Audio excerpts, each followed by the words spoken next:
Hasina in, Khaleda out. BNP জামাতকে ক্ষমতায় আসতে দেওয়া যাবে না, এটা ইন্ডিয়ান লাইন, এটা বিজেপি কংগ্রেস সবার লাইন।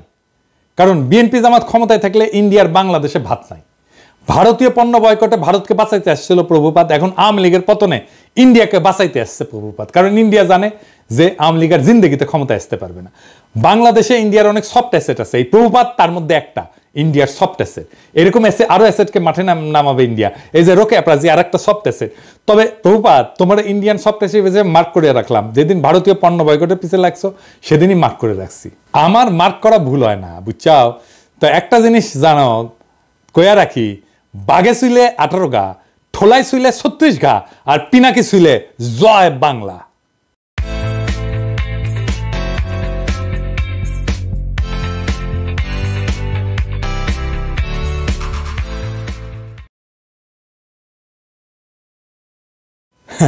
এনায়েত প্রভুবাদ আবার একটা ভিডিও বানিয়েছে। আমি ওটা কইছিলাম পলিটিক্স নিয়ে কসকসানি না করতে। ভারতীয় পণ্য বয়কট আন্দোলনের সময় ওর কুরকুরে উঠছিল, ব্যাপার না। বাতের রোগীদের যেমন আমাবস্যার পূর্ণিমা বাতের ব্যথা জায়গায় ওঠে, তেমনি প্রভুপাদের কিছু বিশেষ বিশেষ সময় কুরকুরানি ওঠে। ওরা নিয়ে কিছু বলতাম না, কিন্তু একটা ভিডিও সারিছে, এটা নিয়ে কিছু না কইলেই না। মুশকিল হইলো কইছে বিএনপি নিয়ে। বিএনপির ডিফেন্ড করা তো আমার দায়িত্ব না, দায়ও না, আমি বিএনপি করিও না। কিন্তু বিএনপি ব্যাশিং এর নামে কোন শয়তানিটা শ্রী শ্রী এনায়েত প্রভুপাত করতেছে সেটা দেখায় দেওয়া দরকার। কারণ এটা দেশের জন্য, জাতির জন্য জরুরি। আমি ওরে প্রভুপাত বলি কারণ ও হইতেছে বিজেপির বুয়েট শাখার সভাপতি। বাংলাদেশে বিজেপির পলিসি পার্সু করে, ঠিক যেভাবে ভারতীয় পণ্য বয়কটের সময় আমাদের পিছে লাগিয়েছিল, এখন বিএনপির পিছে লাগিয়েছে। তো এটা এখন বিএনপির পিছে লাগা হচ্ছে এখন বিজেপির পলিসি। মানে বিজেপি এখন জানে যে আওয়ামী লীগ আর তো আসবে না, কিন্তু বিএনপি যেন না আসে ক্ষমতায়, এটাই হইতেছে বিজেপির পলিসি। ও যেটা বলতে চাচ্ছে সেটা হচ্ছে আওয়ামী লীগ খারাপ, অবশ্যই ঠিক আছে, বিএনপি একই রকম খারাপ। বিএনপি একই রকম খারাপ একটা দল, এই বিএনপিকে ক্ষমতা আসতে দেওয়া যাবে না, ফেয়ার এনাফ। তো প্রভুবাদ আওয়ামী লীগের আমলে, আওয়ামী লীগের শাসন নিয়ে কি কথা কবে পারছিল আপনারাই বলেন? তখন কিন্তু গোয়ার গু শুকায় গুটা হয়ে গেছিল, সেই সাহস হয় নাই। এখন ওর পৌরুষ জেগে উঠছে, বিপ্লবী হয়েছে, এখন এসেছে বিপ্লবী সাজিতে। ওই সময় কি কি করেছিল আসেন দেখি।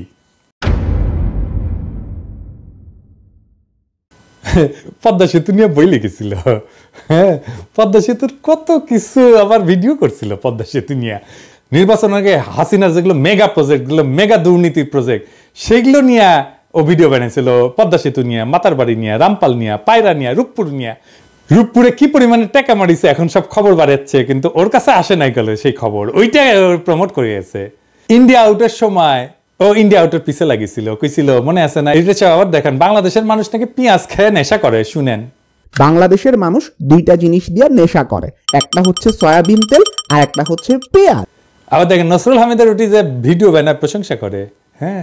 আবার ইসরায়েলি পণ্য বয়কটের সময় স্টারবাক্সের মগ নিয়ে ওই উপহাস, দুইটা মগ, দুই হাতের দুইটা মগ নিয়ে উপহাস করছিল বয়কটকারীদের।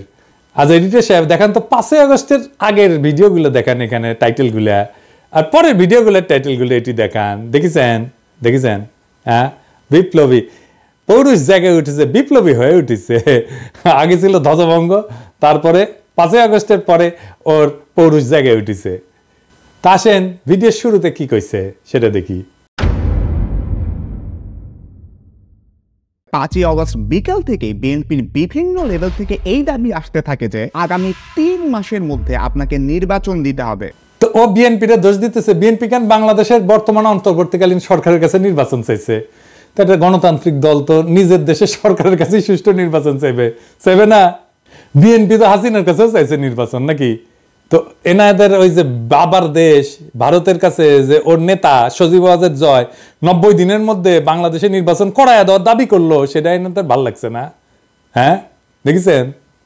আসেন একে একে অন্য অভিযোগগুলো দেখি।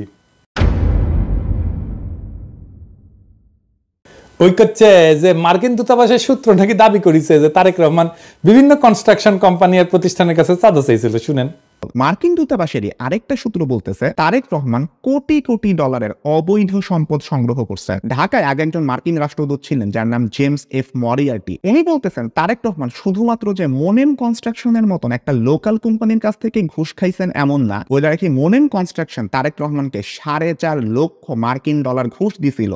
আসল কাহিনী হচ্ছে মার্কিন দূতাবাস এরকম কোনো দাবি করে নাই। মার্কিন দূতাবাস তাদের কেবলে মানে যে সমস্ত কমিউনিকেশন পাঠায় আর কি, তার দেশে কোথায় কি আপডেট হচ্ছে এইগুলা লিখে পাঠায় এবং বিভিন্ন বিষয়ে ওয়াশিংটনের মতামত চায়। এরকম একটা কেবল যেটা পাঠানো হয়েছে 2008 সালের নভেম্বরে, সেখানে তারা লিখছিল যে বাংলাদেশের দুর্নীতি দমন কমিশন তারেক রহমানের বিরুদ্ধে বিভিন্ন অভিযোগ আনছে, যার মধ্যে আছে অমুক কনস্ট্রাকশন ফার্ম থেকে চাঁদা দাবি, তমুক প্রতিষ্ঠান থেকে চাঁদা দাবির অভিযোগ। এটা রিপোর্টিং, এইটা মার্কিন দূতাবাসের কোনো অভিযোগ না। একটা দাবিও কিন্তু মার্কিন দূতাবাস বা তাদের কোনো সূত্র করতেছে না। এই অভিযোগ আনছে মইনুল আহমেদের সরকারের দুর্নীতি দমন কমিশন, যারা তখন -2 ফর্মুলা বাস্তবায়নে ব্যস্ত, আর আমেরিকা দূতাবাস সেই মামলাগুলোর বর্ণনা করতেছে, আর কিছু না। কিন্তু এই মামলাগুলো কিভাবে হয়েছে সেটা একটা বর্ণনা কিন্তু আছে মহিউদ্দিন আহমেদের বই 1/11-তে।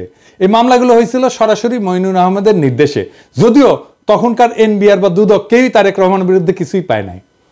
বইয়ের 274 পৃষ্ঠাতে মহিউদ্দিন আহমেদ যখন তৎকালীন এনবিআর এর শীর্ষ কর্মকর্তাকে তারেক রহমানের মামলাগুলোর ব্যাপারে জিজ্ঞেস করছে, উনি উত্তর দিচ্ছেন, কি বলতেছেন, তাদের বিরুদ্ধে তো কোনো মেজর কেস পাওয়া যায়নি, যেমন তারেকের তো কোনো কিছু প্রমাণিত হয় নাই, তার তো কিছু পাই নাই বলতে গেলে, দেখেছেন। এবং এই 1/11 বইতে খুব বিস্তারিতভাবে লেখা আছে কিভাবে মইনুল আহমেদ বাধ্য করছিল এই সমস্ত মামলা দিতে। এবং আমরা সবাই জানি যে কিভাবে তখন ব্যবসায়ীদের তুলে নিয়ে বিভিন্ন রাজনীতিবিদদের বিরুদ্ধে মামলা করতে বাধ্য করা হইতো। সেই মামলাগুলোর সূত্র ধরে এই প্রভুপাদ ভিডিও বানায় ফেলছে যে তারেক রহমান চাঁদাবাজি করছে, দেখেছেন। মানে একটা মানুষের তো ইন্টেলেকচুয়াল একটা অনেস্টি থাকবে। উনাকে আবার ছাত্র পড়ায় বুয়েটে, ছাত্র কি শিখবে ওর কাছ থেকে? ছাত্র সাবজেক্ট কি শিখবে জানি না, কিন্তু নৈতিকতা তো শিখবে না ওর কাছ থেকে। এখন প্রশ্ন হইতেছে যে মামলাগুলো হইলো গত 17 বছর, এই চাঁদাবাজি মামলার অগ্রগতি কি? গোড়ার ডিম, শূন্য। এটা চাঁদাবাজির মামলাও হাসিনা গত 17 বছরে কোনো আদালতে প্রমাণ করতে পারে নাই, এমনকি কোনো বিবাদী এই সমস্ত ভুয়া মামলা চালাইতেও চায় নাই। তো প্রভুবাদ কোত্থেকে পাইলো এগুলা? দেখেছেন কিরকম জাউরা, কিরকম জাউরা। এনায়েতের ভিডিওতে আমিন আহমেদ ভুইয়া নামে এক ব্যবসায়ীর কথা বলছে, যাকে নাকি তারেক রহমান হুমকি দিছিল চাঁদার জন্য। অথচ আমিন আহমেদ ভুইয়া নিজেই দাবি করছে যে তাকে জোর কইরা তারেক রহমানের বিরুদ্ধে মামলা করানো হয়েছিল। তো এডিটর সাহেব আগে দেখান প্রভুপাত কি কইছে। এই তারেক রহমান আল আমিন কনস্ট্রাকশনের মালিক আমিন আহমেদকে হুমকি দিছেন, তুমি যদি আমাকে $1.5 লক্ষ না দাও তাহলে তোমার কোম্পানি আমি বন্ধ করে দিব। তারপরে দেখান আমিন আহমেদ ভুইয়া কি কইছে। কারণ একটা ইস্যুতি বিষয় মামলাটি এখন বর্তমানে রাষ্ট্র বনাম তারেক রহমান সাহেব। আমি নিজে যদি উদ্যোগ হয়ে মামলা করতাম তাহলে তো মামলা চালুই থাকতো। আমার যদি উদ্যোগ বা ইচ্ছা থাকতো, আর স্বাভাবিক বিষয়, আমি তার সময় কেন মামলা করতে যাব? উনি তো আমার দলের সিনিয়র যুগ্ম মহাসচিব, উনি নমিনেশন দিয়েছে, আমার সাথে রাজনীতি করি। মানে প্রভুপাদ ভিডিওতে যার নাম উল্লেখ করে দাবি করছে যে তার কাছে তারেক রহমান চাঁদা চাইছে, সে নিজেই বলতেছে যে তার কাছে তারেক রহমান টাকা চায় নাই, তাকে মামলা করতে বাধ্য করছে মইনুল আহমেদের সরকার। মানে ওই যে বলছে বিএনপি তো এর মধ্যে ক্ষমতায় আসেনি, মইনুলের পর তো আওয়ামী লীগ ক্ষমতায়, তাহলে ও তো এমন না যে ওরা চাপ দিয়ে বলছে বিএনপি, তাই না? এইটা গেল প্রথম ধাপ্পাবাজি। দ্বিতীয় ধাপ্পাবাজি ধরি, প্রভুপাত দাবি করেছে যে তারেক রহমান নাকি বাংলাদেশে সিমেন্টসের সমস্ত চুক্তি থেকে 2% কমিশন নিয়েছিলেন। থার্ড এক্সাম্পল সিমেন্স থেকে এই তারেক রহমান এবং তার ভাই আরাফাত রহমান কোকো ঘুষ নিছেন বলে কিন্তু অভিযোগ আছে। একজন প্রত্যক্ষ সাক্ষী জানাইতেছেন বাংলাদেশে সিমেন্সের যত চুক্তি হইতো তার থেকে প্রায় 2% কমিশন এই তারেক রহমান নিতেন। সিমেন্সের বিরুদ্ধে আমেরিকার যে মামলা হয়েছিল সেই মামলা 20 পৃষ্ঠার রায়ে কোন ডকুমেন্টে তারেক রহমান সিমেন্সের কাছে টাকা চাইছে বা তারেক রহমানকে সিমেন্স 1 টাকাও কখনো দিছে এমন কোনো কথার উল্লেখই নাই। এই যে তাহলে এই তথ্য প্রভুপাত কোথায় পেয়েছে? হ্যাঁ, আওয়ামী লীগ দিছে ওরে, ইন্ডিয়া দিছে ওরে, বুঝছাও। আচ্ছা, এরপরের ঘটনা আর এটা ইন্টারেস্টিং, কারণ এটা থেকে আরো পরিষ্কার হয়ে যাবে যে এই প্রভুপাদের বেসিকই ক্লিয়ার না। ওই দাবি করেছে যে টঙ্গীতে একটা 80 মেগাওয়াট প্ল্যান্ট নির্মাণের জন্য চীনা কোম্পানি হারবিন তারেক রহমানকে $7.5 লাখ মার্কিন ডলার ঘুষ দিছিল। শুনে 12ই অগাস্ট প্রধান উপদেষ্টার সাথে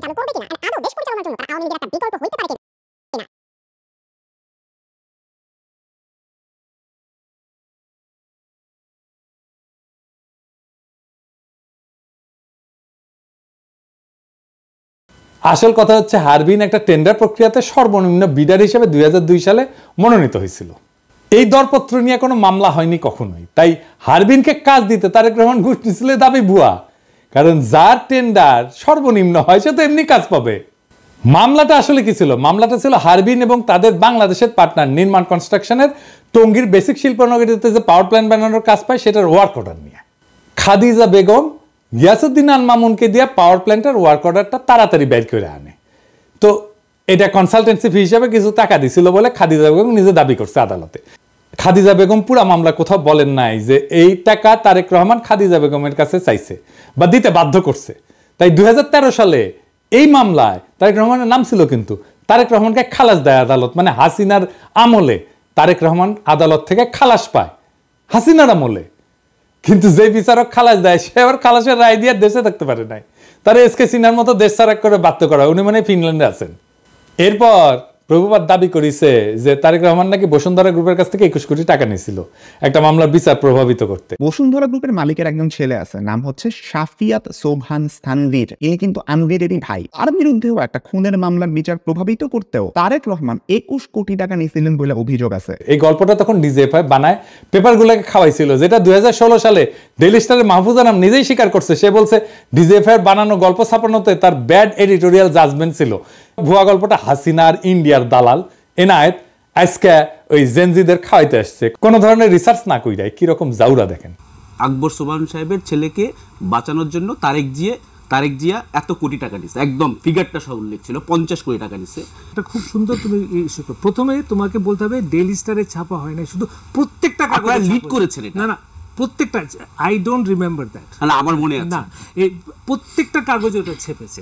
আমি মনে করি যে আমার সাংবাদিকতার সময়ে ওই সময়ে ডিজিএফআই এর দেওয়া নিউজ আনসাবস্টেন্টিয়েটেড, আমি যেটা ইন্ডিপেন্ডেন্টলি প্রমাণ করতে পারি নাই, ওটা আমি লিখেছি, ইন্ডিপেন্ডেন্টলি ভেরিফাই করতে পারছি না। কিন্তু তুমি যদি আমাকে জিজ্ঞেস করো আমার সাংবাদিক জীবনে, এডিটরের জীবনে ওটা হচ্ছে একটা বিরাট ভুল। আমি ভুল করেছি। ওই সময় ডিজিএফআই এর দেওয়া নিউজ আমার ছাপানো উচিত হয়নি। ইট ওয়াজ এ ব্যাড এডিটোরিয়াল জাজমেন্ট। আমি অপকটে স্বীকার করি। কিন্তু ঘটনা হচ্ছে যে যেইগুলো যতগুলো দুর্নীতির অভিযোগ আনছে তারেক রহমানের বিরুদ্ধে সবগুলো 111 সরকার, এবং 111 তো আপনারা জানেন এটা ইন্ডিয়ার সরকার ছিল, তাই না? এই 111 সরকার ইন্ডিয়া হাতে বাংলাদেশকে তুলে দেয়। এই যে ওই সময় 111 ডিজিএফআই মানে যারা আসলে ইন্ডিয়ার বানানো জিনিস, বানানো তরকারি খাওয়াইছিল, সেই জিনিসটা খাওয়াইতেছে প্রভুপাদ আইসকা জেনজিদের। এবার আসেন খাম্বানিয়া মিথ্যাচারের আলাপটা করি। ওই 111 সরকারের সময় খাম্বা দুর্নীতি সহ বিদ্যুৎ খাতের দুর্নীতি তদন্তে ওরিব ইউনিভার্সিটি বুয়েটের সাবেক ভিসি আব্দুল মতিন পাটোয়ারির নেতৃত্বে একটা তদন্ত কমিটি তৈরি করা হয়েছিল। সেই রিপোর্টটা পর্যন্ত এখনো প্রকাশ হয়নি। খোঁজ নিয়ে জানা যায় যে এই সময় 100 কোটি টাকা মূল্যের খুঁটি সংগ্রহ করছে এরকম 4টা প্রতিষ্ঠান ছিল। এর মধ্যে 3টেই ছিল আওয়ামী লীগ সমর্থিত ঠিকাদারি প্রতিষ্ঠান। এই 5 বছরে আরইবির মোট খুঁটির বেশিরভাগ সরবরাহ করে আওয়ামী লীগ সরকারের সমর্থক ব্যবসায়ী কাজী শাহাদ আহমেদের মালিকানাধীন জেনকম গ্রুপের 5টা প্রতিষ্ঠান। এই গ্রুপ একাই 511 কোটি 30 লাখ টাকার কাজ পায়। এছাড়া আওয়ামী লীগ সরকারের সময় আরইবির খুঁটির পুরাটাই যোগান দেয় এই প্রতিষ্ঠান। 2002 থেকে 2003 সাল বিএনপি সমর্থিত ঠিকাদারদের ছোট ছোট আরো কয়েকটা প্রতিষ্ঠান কাজ পেলেও 100 কোটি টাকার মতো কাজ করছে গিয়াসউদ্দিন আল মামুনের মালিকানাধীন খাম্বা গ্রুপের 2টা প্রতিষ্ঠান। তবে জোট সরকারের 5 বছরের প্রথম 1 বছর এই প্রতিষ্ঠান কিন্তু কোনো কাজ পায়নি। জোট সরকারের 5 বছরে আরইবির লাইন অধিগ্রহণের আওতায় মোট 879 কোটি 31 লাখ 22 হাজার টাকার কংক্রিট খুঁটি কেনা হয়। এর মধ্যে জেমকন গ্রুপের 5টা প্রতিষ্ঠান খুঁটি সরবরাহ করে 511 কোটি 30 লাখ টাকার, কনফিডেন্স গ্রুপ সরবরাহ করে 119 কোটি 79 লাখ টাকার খুঁটি, খাম্বা গ্রুপের 2টা প্রতিষ্ঠান সরবরাহ করে 102 কোটি 10 লাখ টাকার খুঁটি। এবার এই যে সে পাশে লেখেন তো, কন্টেক্ট গ্রুপ সরবরাহ করে 85 কোটি 4 লাখ টাকার। এছাড়া টেস্কো পাওয়ার লিমিটেড 24 কোটি, রয়্যাল গ্রিন 13 কোটি, লুমেক রুম্বার 20 কোটি ও এবং অন্য একটা প্রতিষ্ঠান নাম ভুলে গেছি 25 লাখ টাকার একটা খুঁটি সরবরাহ করে। 2003-4 সালে আরইবির মোট খাম্বা কেনে 214 কোটি টাকার। এর মধ্যে জেমকন 104 কোটি, মানে অর্ধেকেরই। খাম্বা 41 কোটি, কনফিডেন্স 31 কোটি, কন্টেক্ট 26 কোটি, টেস্কো পাওয়ার 20 কোটি, রয়্যাল গ্রিন 5 কোটি টাকার কাজ পায়। 2004-5 সালে আরইবির মোট খুঁটি কেনে 194 কোটি টাকা। এর মধ্যে জেমকন 87 কোটি টাকা, খাম্বা মাত্র 29 কোটি, কনফিডেন্স 27 কোটি, কন্টেক্ট 21 কোটি, রয়্যাল গ্রিন 5 কোটি টাকা, অন্য একটা কোম্পানি 2 কোটি টাকার কাজ পায়। 2005-6 সালে 127 কোটি টাকা কাজের মধ্যে জেমকন 68 কোটি, খাম্বা 25 কোটি, কনফিডেন্স 25 কোটি, কন্টেক 11 কোটি, রয়্যাল গ্রিন 2 কোটি টাকার কাজ পায়। তাহলে দেখা যাচ্ছে খাম্বার সাথে দুর্নীতিতে ওতপ্রোতভাবে জড়িত ছিল আওয়ামীপন্থী ব্যবসায়ী কাজী সাহেদের জেমকন গ্রুপ, তাই না? হিসাবটা কি বলে? হিসাব তো পাক্কা হিসাব, আপনি নিয়ে আসতে পারেন, এখনো নিয়ে আসতে পারেন, এইসব তো সরকারের কাছেই আছে। তো খাম্বা কি প্রভুপাত্র পাশায় ঢুকাইছে? হ্যাঁ, খাম্বা বেচলো আওয়ামী লীগ আর প্রভুপাতের পশ্চাতে ঢুকলো বিএনপির খাম্বা। হ্যাঁ, এবার আসেন জিয়া অরফানেজ ট্রাস্ট নিয়ে কথা কই। 6 number example, Zia orphanage trust fund আছে যেখানে এতিমদের জন্য টাকা আসে। ওই ফান্ডের অ্যাকাউন্ট থেকেও 2 কোটি টাকা হাতে আনেন এই তারেক রহমান। উনি তার নিজ শহর বগুড়াতে একটা জমি কেনার জন্য এই ট্রাস্টের তহবিলের টাকা ইউজ করে। ওই দাবি করেছে যে জিয়া অরফানেজ ট্রাস্ট ফান্ডের অ্যাকাউন্ট থেকে 2 কোটি টাকা হাতায় নিয়ে তারেক রহমান বগুড়া একটা জমি কিনছিল। সত্য ঘটনা হচ্ছে তারেক রহমান কোনো টাকা হাতায় নিয়ে জমি কিনে নাই, এই জমি কেনা হয়েছিল জিয়া অরফানেজ ট্রাস্টের নামেই। দেখেন, যেটাই মামলার রায় বলা আছে, তারেক রহমান অরফানেজ ট্রাস্টের টাকায় নিজের নামে কোনো জমি কেনে নাই, এটা হাসিনার আদালতও বলে নাই, কোনোদিন দাবিও করে নাই, কিন্তু হাসিনা আর ইন্ডিয়ার দালাল এনায়েত প্রভুপাত দাবি করিচ্ছে। এবার আসেন রাজনৈতিক ষড়যন্ত্র নিয়ে আলাপ করি। দ্বিতীয় এক্সাম্পল, 10 ট্রাক অস্ত্র। বাংলাদেশের ইতিহাসে সর্ববৃহৎ অস্ত্র আর গোলা বারুদের চালান আটক করা হয় 2004 সালের 1 এপ্রিল রাতে। তো প্রভুপাত হঠাৎ কইরা দুর্নীতি বিশেষজ্ঞ থেকে রাজনৈতিক ষড়যন্ত্র বিশেষজ্ঞ হয়ে গেল, ব্যাখ্যা করতে আসছে 10 ট্রাক অস্ত্র মামলা নিয়ে। তো 10 ট্রাক অস্ত্র মামলার ব্যাপারে আমাদের প্রভুপাদের দেখা যাচ্ছে যে আমাদের দেশের মানুষের উপরে ভরসা কম, তাই সব সূত্র হচ্ছে ভারতীয় গোয়েন্দারা, যারা 10 টাকা অস্ত্রের দোষ চাপায় বাংলাদেশকে বিপদে ফেলতে বদ্ধপরিকর ছিল। এখানে যদি বিএনপির কোনো ভুল থাকে তাহলে কি বর্তমান অন্তর্বর্তীকালীন সরকারের প্রধান উপদেষ্টা ডক্টর ইউনূসকে একইভাবে দোষারোপ করা যাবে না? উনিও তো ভারতের টিভি মিডিয়া এনডিটিভির সাথে সাক্ষাৎকারে বলছেন বাংলাদেশকে ভারত অস্থিতিশীল করতে চাইলে ভারতের 7 সিস্টার অক্ষত থাকবে না, বলছে না? তাইলে ভারতকে চাপে রাখার ব্যাপারে পররাষ্ট্রনীতি কি বিএনপির ভুল ছিল? এই নীতির কারণে বিএনপির ভোট পেতে বাধা থাকবে কেন? আবার নিজেই বলছে যে বিএনপি ক্ষমতা আঁকড়ে ধরে রাখতে চায়নি, সেটা কি প্রমাণ করে না যে বিএনপি গণতন্ত্র চাইছে বারবার? আমরা এই প্রসঙ্গে পরে আসব। এরপর সে ব্যাখ্যা করতে গেল 21 আগস্টে গ্রেনেড হামলা। এও দাবি করেছে যে মুফতি হান্নান নাকি 2004 সালের 14 আগস্ট হাওয়া ভবনে বসে পরিকল্পনা করছে। আমরা 21 আগস্ট বোমা হামলা। ডেইলি স্টারের 2009 সালের একটা রিপোর্টের মতে 2004 সালের 14 আগস্ট রাতে হাওয়া ভবনে বসে স্বরাষ্ট্র প্রতিমন্ত্রী বাবর, উপমন্ত্রী পিন্টু সহ জঙ্গি সংগঠন হুজির নেতারা বৈঠক করে শেখ হাসিনাকে গ্রেনেড হামলার মাধ্যমে মেরে ফেলার পরিকল্পনা করে। তো এইবার একটু মুফতি হান্নানের জবানবন্দিটা দেখি তো। মুফতি হান্নান 21 আগস্টের গ্রেনেড হামলার ব্যাপারে 2টা জবানবন্দি দিয়েছে। প্রথমটা 2007 সালে, যেটার ভিত্তিতে মামলা বিচার শুরু হয়ে গেছিল, কিন্তু সেই জবানবন্দিতে তারেক রহমানের হাওয়া ভবনের নাম নিশানাও ছিল না। এই জন্য শেখ হাসিনা 2009 সালে মুফতি হান্নানকে রিমান্ডে নিয়ে নির্যাতন করিয়া তারেক রহমানের হাওয়া ভবনের নাম বের করার দায়িত্ব দেয় তার বিশ্বস্ত দালাল আব্দুল কাহার আকন্দকে। এরপরে 120 দিন রিমান্ডে নির্যাতনের পর মুফতি হান্নানকে দিয়া জোর কইরা 2011 সালে বলানো হয় যে এই হামলার আগে সে হাওয়া ভবনে তারেক রহমানের সাথে দেখা করছিল। এই জন্য 2024 সালের নির্বাচনে আব্দুল কাহার আকন্দকে হাসিনা নৌকা মার্কা প্রার্থী করে। এই দেখেন, এই নির্বাচনে আওয়ামী লীগ থেকে আমাকে নৌকা মার্কা প্রদান করা হয়েছে। আমাদের জাতির জনক বঙ্গবন্ধু শেখ মুজিবুর রহমান ও তার পরিবারের সকল সদস্য, একমাত্র মাননীয় প্রধানমন্ত্রী শেখ হাসিনা এবং তার বোন শেখ রেহানা বাদে সবাইকে হত্যা করা হয়েছে। এমনকি 10 বছরের শিশু রাসেলকেও হত্যা করা হয়েছে। আপনারা জানেন 21 বছর সংগ্রাম করে এই মাননীয় প্রধানমন্ত্রী 1996 সালে আবার ক্ষমতায় আসেন।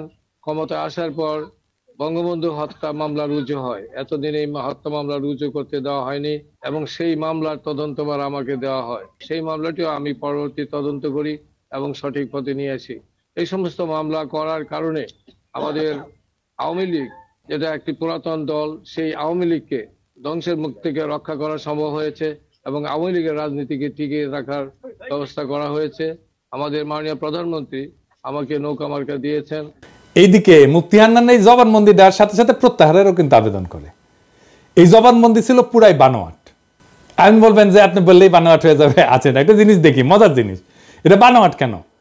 মুফতি হান্নান কবে কত তারিখে হাওয়া ভবনে তারেক রহমানের সাথে দেখা করতে গেছিল সেটা মনে করতে পারে নাই, তাই তার সাক্ষ্যে লেখা ছিল তারিখ এবং সময় মনে পড়ছে না। অথচ হাওয়া ভবনে তার বৈঠক ছাড়া বাকি সমস্ত ঘটনার তারিখ সহ বিস্তারিত বর্ণনা করছে মুফতি হান্নান। শুধু হাওয়ানের মিটিংটার তারিখ তার মনে নাই।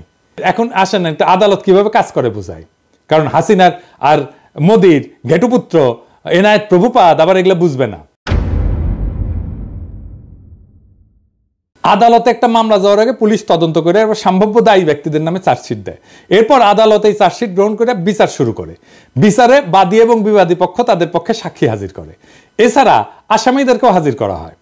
সবাইকে দুই পক্ষের আইনজীবীরা জেরা করে, মানে বিভিন্ন প্রশ্ন জিজ্ঞেস করে ঘটনার সত্যতা নির্ধারণের চেষ্টা করে। এই জেরার পর সবার যুক্তি তর্ক শুনে আদালত রায় দেয়। এখন খালি মুফতি হান্নান কেন, তার বাপও যদি জবানবন্দি দেয় যে তার 21 আগস্টে বোম মারছে তারেক রহমানের কথায়, কিন্তু আদালতের জেরায় যদি প্রমাণ হয় তাদের দাবি মিথ্যা, তারা খালাস পেয়ে যাবে। আর যদি তাদের জেরা করার কোনো সুযোগই দেওয়া না হয়, সেটা হচ্ছে একটা ক্যাঙ্গারু কোর্ট, যেখানে কোনো সুষ্ঠু বিচার হয় না। তাহলে যেখানে 21 আগস্টের এই পুরা মামলায় মুফতি হান্নানের জবানবন্দির উপর তৈরি, সেই মুফতি হান্নানকে এই মামলায় জেরারই সুযোগ দেওয়া হয় নাই, বুঝছেন? জেরা করার ঠিক আগে মুফতি হান্নানকে ফাঁসিতে ঝুলায় খুন করে শেখ হাসিনা, যেন এই ঘটনার পিছনের সত্য সামনে না আসে। বুঝছেন তো কি রকম ক্যাঙ্গারু কোর্ট, কি আদালত, কি রায়, কি বিচার হয়েছে? মুফতি হান্নানের জবানবন্দি ছাড়া এই মামলার বিচারিক প্রক্রিয়াতে কেউ দাবি করে নাই যে হাওয়া ভবনে কোনো মিটিং হয়েছিল, যেখানে এই হামলার সিদ্ধান্ত নেওয়া হয়েছিল। আর মুফতি হান্নানকে অকথ্য নির্যাতন করে একটা জবানবন্দি আদার করলে সে জবানবন্দির কোথাও এই মিটিং এর তারিখের উল্লেখ নাই, আগে বলছি। কিন্তু হাসিনার দালাল, ইন্ডিয়ার দালাল এনায়েত প্রভুপাদ জেনে গেছে যে মিটিং ঠিক 14 আগস্ট হয়েছিল। শুনেন, ডেইলি স্টারের 2009 সালের একটা রিপোর্টের মতে 2004 সালের 14 আগস্ট রাতে হাওয়া ভবনে বসে স্বরাষ্ট্র প্রতিমন্ত্রী বাবর, উপমন্ত্রী পিন্টু সহ জঙ্গি সংগঠন হুজির নেতারা বৈঠক করে শেখ হাসিনাকে গ্রেনেড হামলার মাধ্যমে মেরে ফেলার পরিকল্পনা করে। কই পাইছে? প্রমাণ দেখাতে পারবো? ওকে বলবেন প্রমাণ দেখাইতে। মানে যে হামলা করছে সে মনে করতে পারতেছে না কবে হয়েছে মিটিং, আর এনায়েত প্রভুপাদ যাই না বসে আছে। বাবা, কঠিন তালেবর। দেখেছেন, অপরাধী সব জায়গায় তার অপরাধের চিহ্ন রেখা যায়। মিটিং এর তারিখটা এখানে কেন গুরুত্বপূর্ণ এটা বোঝা দরকার। মিটিং এ যারা উপস্থিত ছিল তারা সবাই রাষ্ট্রের গুরুত্বপূর্ণ ব্যক্তি। 2 জন এমপি, গোয়েন্দা বাহিনী প্রধান, তারেক রহমান নিজে। তো এত গুরুত্বপূর্ণ মানুষ যাদের প্রত্যেকের সাথে তো অনেক লোক থাকে, তাই না? তাদের এপিএস থাকে, বডিগার্ড থাকে, ড্রাইভার থাকে, আরো অনেক স্টাফ থাকে তাদের সাথে। কিন্তু কেউ কিন্তু একা না, আমাদের মতো না, সাধারণ মানুষ না। তাদের প্রত্যেকটা মিটিং এর শিডিউল থাকে, যেগুলো তার পিএসরা ম্যানেজ করে, এবং অনেকের সাথে মিডিয়ার লোকজনও থাকে তো সার্বক্ষণিক, তাই না? এখানে তো দেখবে কোথায় যাচ্ছে, কি করতেছে, সব জায়গায় মিডিয়ার লোকজন থাকবে। তাই রাষ্ট্রীয় দায়িত্বপ্রাপ্ত কোনো গুরুত্বপূর্ণ ব্যক্তি কোনো নির্দিষ্ট তারিখে মুফতি হান্নানের যদি উল্লেখ করতো, তাহলে বের করে ফেলা যেত যে গুরুত্বপূর্ণ ব্যক্তিরা সেদিন হাওয়া ভবনে ছিলেন না। এই পুরো মামলায় ডিসমিস হয়ে যেত। তাই সরকারি এই বানোয়াট জবানবন্দিতে জোর করে মুফতি হান্নানকে দিয়ে দেখায়, যেখানে যখনই তারিখের কথা আসছে তখন মুফতি হান্নানকে বলতে হয়েছে যে তারিখ আর সময় মনে নাই। এই এমপি, এতগুলো এমপি, 2 জন এমপি, স্বরাষ্ট্রমন্ত্রী, তারপরে তারেক রহমান, এতগুলো লোকের একটা দিন হাওয়া ভবনে গেছে, ওইটা বাইর করা যাবেই যাবে যদি এটা ঘটে থাকে সত্যি সত্যি। কিন্তু এত বুদ্ধি ওর মাথার থাকলে তো ওর তার ইন্ডিয়ার দালালি করতে হয় না, হাসিনারও দালালি করতে হয় না। এরপরে প্রভুপাত দাবি করছে যে বিএনপি নেতারা নাকি বাংলা ভাইয়ের জেএমবিকে পৃষ্ঠপোষকতা করছে। বিএনপি জামায়াত জোট সরকার জঙ্গি গোষ্ঠীকে তোষণ করতো, তাদেরকে পালতো, এন্ড পরে নিজেদের কাজেও ব্যবহার করছে। তার সোর্সকে জানেন? নূর মোহাম্মদ কিশোরগঞ্জ থেকে নৌকা মার্কা নিয়ে ভোট ডাকাতি করে যে তা আওয়ামী লীগের সাবেক সংসদ সদস্য। এই লোক নিজেই ছিল বাংলা ভাইদের দোসর। আলী রিয়াজের যে Islamic militancy Bangladesh complex web, এই বইয়ের 52 পৃষ্ঠায় উল্লেখ আছে নূর মোহাম্মদ 2004 সালে রাজশাহী রেঞ্জের ডিআইজি হিসেবে গণমাধ্যমকে বলছিল যে বাংলা ভাই এবং তার বাহিনী বামপন্থী সরবরাহদের ধরতে সাহায্য করছে, এবং তিনি নিজেই স্থানীয় পুলিশ বাহিনীকে নির্দেশ দিয়েছেন তাদের সহায়তা করতে। তাহলে দেখেন বাংলা ভাই আসলে কারা সাহায্য করছে। তো এইসব কইরা বিএনপিকে বিপদে ফেলে আওয়ামী লীগের নমিনেশন যেটা ভোট ডাকাতকে সূত্র ধরে এনায়েত প্রভুপাত বলতেছে যে বিএনপির নেতারা নাকি জঙ্গিদের পৃষ্ঠপোষকতা দিচ্ছে। তবে এটা সত্য যে জেএমবির এই ঘটনা বিএনপির ক্ষমতা হারানোর কারণ। কিভাবে এটা একটু দেখি। একটা রাষ্ট্রে বল প্রয়োগের একচেটিয়া কর্তৃত্ব থাকে আর কারণ না, রাষ্ট্রের কাছে। এই কর্তৃত্ব আর কারো কাছে চলে গেলে বল প্রয়োগের দ্বিতীয়, তৃতীয়, চতুর্থ যদি জিনিস তৈরি হয়ে যায় তাহলে রাষ্ট্র ক্ষমতাহীন হয়ে যায়। হাসিনার পুলিশ আমাদের মারবে, এটাই নিয়ম। যতদিন আমাদের একচেটিয়া ভাবে মারতে পারবে ততদিনই হাসিনার ক্ষমতা। আমরা যখন ঠোলা মেয়েটা ঝুলে রাখতে পারলাম না তখনই হাসিনা পলাইলো, বুঝছেন? তা খালেদা জিয়া সরকার ক্ষমতায় যেখানে বাংলা ভাই প্যারালাল একটা বল প্রয়োগ করে, তাহলে খালেদা জিয়ার ক্ষমতা কোথায় থাকে? থাকে না তো। রাষ্ট্রের দুইটা ক্ষমতা থাকে না, এক বনে দুই বাঘ থাকে না, এক বনে একটাই বাঘ থাকে। আমরা বাঘ হয়ে উঠতে পারছিলাম জন্যই হাসিনা পলাইছে, বুঝছাও? বাংলা ভাই ওইখানে তাণ্ডব করতেছে, আর বিএনপির মন্ত্রীরা বলতেছে বাংলা ভাই মিডিয়ার সৃষ্টি। এটা তো বিএনপির দোষ। যদিও 2005 সালে 17 আগস্ট জেএমবি আত্মপ্রকাশ করে, তারপরে 1 বছরের মাথায় জঙ্গি সংগঠনের সমস্ত নেতাকে গ্রেপ্তার করে পুরো সংগঠনটা ভেঙে দেওয়া হয়। এটা নিয়ে টাইম ম্যাগাজিন একটা প্রচ্ছদ প্রতিবেদনও করে, কিন্তু ড্যামেজ যা হওয়ার তা হয়ে গেছে ততদিনে। গ্রেনেড হামলা নিয়ে কথাটা বলি, যে গ্রেনেড হামলা নিয়ে বিএনপির লোকেরা নানা কথা বলে হাসিনায় তদন্ত করতে দেয় না, কিন্তু এটাও সত্য। জজমিয়া নাটক কিন্তু বিএনপির আমলে হয়েছিল। গ্রেনেড হামলা একটা বিশ্বাসযোগ্য তদন্ত করতে না পারার দায় বিএনপির, এটা আমি আগেও বলছি, এখনো বলতেছি। আরো বিএনপির আরো সমস্যা আছে। র্যাব বানানো হয়েছে, এটা বিএনপির একটা মারাত্মক ভুল। বিএনপি আমলে র্যাব বিচার বহির্ভূত হত্যাকাণ্ড শুরু করে, এইটা মানবাধিকার লঙ্ঘন, এর দায় বিএনপির। এবং এখনো পর্যন্ত বিএনপি যে এটা ভুল কাজ ছিল সেটা স্বীকার করে না। দেশের আভ্যন্তরীণ আইন শৃঙ্খলাটা মিলিটারি ইস্যু না রে বাবা, এইটা মিলিটারি দিয়ে এই কাজ করতে পারবেন না। এখন মাঠে মিলিটারি আছে, পুলিশের কাজ করতেছে, এটাও মিলিটারির কাজ না। ওদের যত দ্রুত সম্ভব ক্যান্টনমেন্টে ফিরে যাওয়া উচিত। এবার আসেন 15 ফেব্রুয়ারি নির্বাচন নিয়ে। 1996 সালে 15 ফেব্রুয়ারি নির্বাচনের ভুল প্রেক্ষাপট বর্ণনা করছে। বাস্তবতা হচ্ছে যে বিএনপি জনগণের দাবি মেনে নিয়ে তত্ত্বাবধায়ক সরকারের অধীনে নির্বাচন দিতে চাইছিল, কিন্তু সংবিধান সংশোধনের জন্য যথেষ্ট সংখ্যক সংসদ সদস্য ছিল না, কারণ আওয়ামী লীগ জামাত সহ সকল দলের সংসদ সদস্য সংসদ থেকে পদত্যাগ করছিল। সেই জন্য 15 ফেব্রুয়ারি নির্বাচনটা দিতে হয়েছিল। 15 ফেব্রুয়ারি নির্বাচনের মাধ্যমে নতুন সংসদ তত্ত্বাবধায়ক সরকারের বিল পাস করে বিএনপি পদত্যাগ করছিল। এটা তো একটা নিয়মের কারণে বা নিয়ম রক্ষার জন্য করছিল। বিএনপির সেন্সেবল আচরণের কারণেই 1996 সালে 116 জন আসন নিয়ে বিরোধী দলের আসনে বসতে পারছিল। সরকার যদি এতই খারাপ চলে তো এত আসন পাইতো না তো, যেটা আওয়ামী লীগের সাথে 2001 সালে ঘটছিল। কিন্তু এখন প্রভুপাতকে বলতে হবে, বিএনপি আমলকে আয়না ঘটছিল। কোন আন্দোলনে 2 সপ্তাহে 1000 মানুষ মারা গেছে, হেলিকপ্টার থেকে গুলি করা হয়েছে, স্নাইপার দিয়ে গুলি করা হয়েছে, সরাসরি বুকে গুলি করা হয়েছে, মাথায় গুলি করা হয়েছে স্নাইপার দিয়ে। বাংলাদেশকে ভারতের উপনিবেশ বানানো হয়েছে বিএনপির আমলে। বাংলাদেশের রাজনীতিতে ভারত হস্তক্ষেপ করছে, পরপর 3 টার্মে ভোট দেওয়া বন্ধ করে দিছে, লক্ষ কোটি টাকা পাচার হয়েছে, একটা গুমের ঘটনা ঘটছে, লাখ লাখ লোককে দেশান্তরী হইতে হয়েছে আমার মতো, নাকি বিপ্লব হয়েছে এরকম বিএনপি সরকারকে উৎখাতের জন্য। বিএনপি সরকারের বিরুদ্ধে কথা বলার জন্য পিটায় মারা হয়েছে কখনো। আওয়ামী লীগ ফ্যাসিবাদ কায়েম করছে, বিএনপি কখনো ফ্যাসিবাদ কায়েম করছে? বিএনপি 57 জন সেনা অফিসারকে মারছে বিদ্রোহের নামে। বিএনপি রাতের আধারে আলেমদের মাইরা লাশ গুম করছে। বিএনপি আমলে দুর্ভিক্ষ হয়েছে, এরপরে বলে বিএনপি আওয়ামী লীগ এক। স্বাধীনতার পর আওয়ামী লীগ 25 বছর শাসন করছে, বিএনপি করছে 15 বছরের মতো। আওয়ামী লীগ মাত্র একবার শান্তিপূর্ণভাবে ক্ষমতা হস্তান্তর করছে, 2 বার তাকে নির্বাচন দিয়ে হটানো যায় না, রক্তাক্ত বিপ্লব করে হটাইতে হয়েছে। হ্যাঁ, শালার আমি জাউরা সিল দেই নাই না? হ্যাঁ, দেন এডিটর সাহেব, দেন জাউরা সিল দিয়ে দেন, 2 বার দেন, 3 বার দেন। 111 একটা পলিসি ছিল -2, মানে হাসিনা খালেদা দুইটাই বাদ, কিন্তু আসলে ওইটা -1, মানে Hasina in Khaleda out. BNP জামাতকে ক্ষমতায় আসতে দেওয়া যাবে না, এটা ইন্ডিয়ান লাইন, এটা বিজেপি কংগ্রেস সবার লাইন। কারণ বিএনপি জামাত ক্ষমতায় থাকলে ইন্ডিয়ার বাংলাদেশে ভাত নাই। ভারতীয় পণ্য বয়কটে ভারতকে বাঁচাইতে আসছিল প্রভুপাত, এখন আওয়ামী লীগের পতনে ইন্ডিয়াকে বাঁচাইতে আসছে প্রভুপাত। কারণ ইন্ডিয়া জানে যে আওয়ামী লীগের জিন্দগিতে ক্ষমতায় আসতে পারবে না। বাংলাদেশে ইন্ডিয়ার অনেক সফট অ্যাসেট আছে, এই প্রভুপাত তার মধ্যে একটা, ইন্ডিয়ার সফট অ্যাসেট। এরকম আরো অ্যাসেটকে মাঠে নামাবে ইন্ডিয়া, এই যে রোকে আপরাজি আর একটা সফট অ্যাসেট। তবে প্রভুপাত তোমার ইন্ডিয়ান সফট অ্যাসেট মার্ক করে রাখলাম, যেদিন ভারতীয় পণ্য বয়কটের পিছিয়ে লাগছো সেদিনই মার্ক করে রাখছি। আমার মার্ক করা ভুল হয় না, বুঝছাও? তো একটা জিনিস জানো, কয়া রাখি, বাঘে শুইলে 18 গা, ঠোলায় শুইলে 36 গা, আর পিনাকি শুইলে জয় বাংলা।